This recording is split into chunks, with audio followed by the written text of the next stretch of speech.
Wilma एक लड़की जिसका जन्म एक गरीब परिवार में हुआ था। 4 साल की उम्र में उसे डबल निमोनिया और काला बुखार ने गंभीर रूप से बीमार कर दिया, जिसकी वजह से उसे पोलियो भी हो गया। वह पैरों को सहारा देने के लिए ब्रेस पहना करती थी। डॉक्टरों ने तो यहाँ तक कह डाला था कि वह जिंदगी भर चल फिर नहीं सकेगी, लेकिन विल्मा की माँ ने उसकी हिम्मत बढ़ाई और कहा ईश्वर की दी हुई क्षमता, मेहनत और लगन से वो जो चाहे कर सकती है। यह सुनकर विल्मा ने कहा कि वह इस दुनिया की सबसे तेज धाविका बनना चाहती है। 9 साल की उम्र में डॉक्टरों के मना करने के बावजूद विल्मा ने ब्रेस को उतारकर पहला कदम उठाया, जबकि डॉक्टरों ने कहा था वह कभी नहीं चल पाएगी। 13 साल की होने पर उसने अपनी पहली दौड़ प्रतियोगिता में हिस्सा लिया और सबसे पीछे रही। उसके बाद वह दूसरी, तीसरी, चौथी दौड़ प्रतियोगिताओं में हिस्सा लेती रही और हमेशा आखिरी स्थान पाती रही। और यह सिलसिला तब तक चलता रहा जब तक कि वह फर्स्ट नहीं आ गई। जब विल्मा 15 साल की होती है तब उसका एडमिशन पास के यूनिवर्सिटी में होता है। वहाँ पे उसे एक कोच मिलता है जिसका नाम टेम्पल था। विल्मा ने अपनी यह ख्वाहिश उस कोच को बताई और कहा कि मैं दुनिया की सबसे तेज धाविका बनना चाहती हूँ। तब टेम्पल ने कहा तुम्हारी इच्छा शक्ति की वजह से ही तुम्हें कोई रोक नहीं सकता और साथ में मैं तुम्हारी मदद करने के लिए तैयार हूँ। आखिर वह दिन आया जब विल्मा ने ओलंपिक में हिस्सा लिया। ओलंपिक में दुनिया के सर्वश्रेष्ठ खिलाड़ियों में मुकाबला होता है। विल्मा का मुकाबला जूता हैन से था, जिसे कोई भी अभी तक हरा नहीं पाया था। पहली दौड़ 100 मीटर की थी, जिसमें विल्मा ने जूता को हराकर पहला गोल्ड मेडल जीता। दूसरी दौड़ 200 मीटर की थी, इसमें विल्मा ने जूता को दूसरी बार हराया और उसे दूसरा गोल्ड मेडल मिला। तीसरी दौड़ 400 मीटर की रिले रेस थी और विल्मा का मुकाबला एक बार फिर से उसी सबसे तेज धाविका जूता से ही था।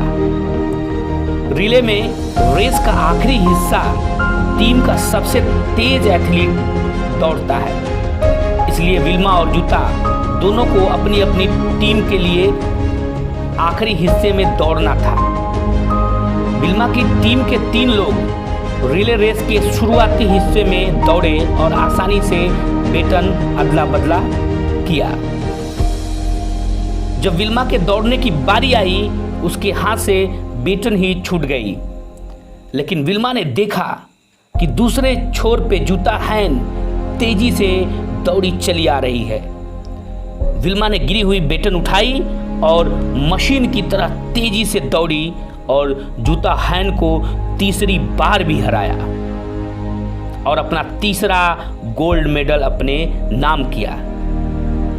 यह बात इतिहास के पन्नों में दर्ज हो गई कि एक लकवाग्रस्त महिला 1960 के ओलंपिक में दुनिया की सबसे तेज धाविका बन गई। विल्मा से हमें क्या सीखना चाहिए?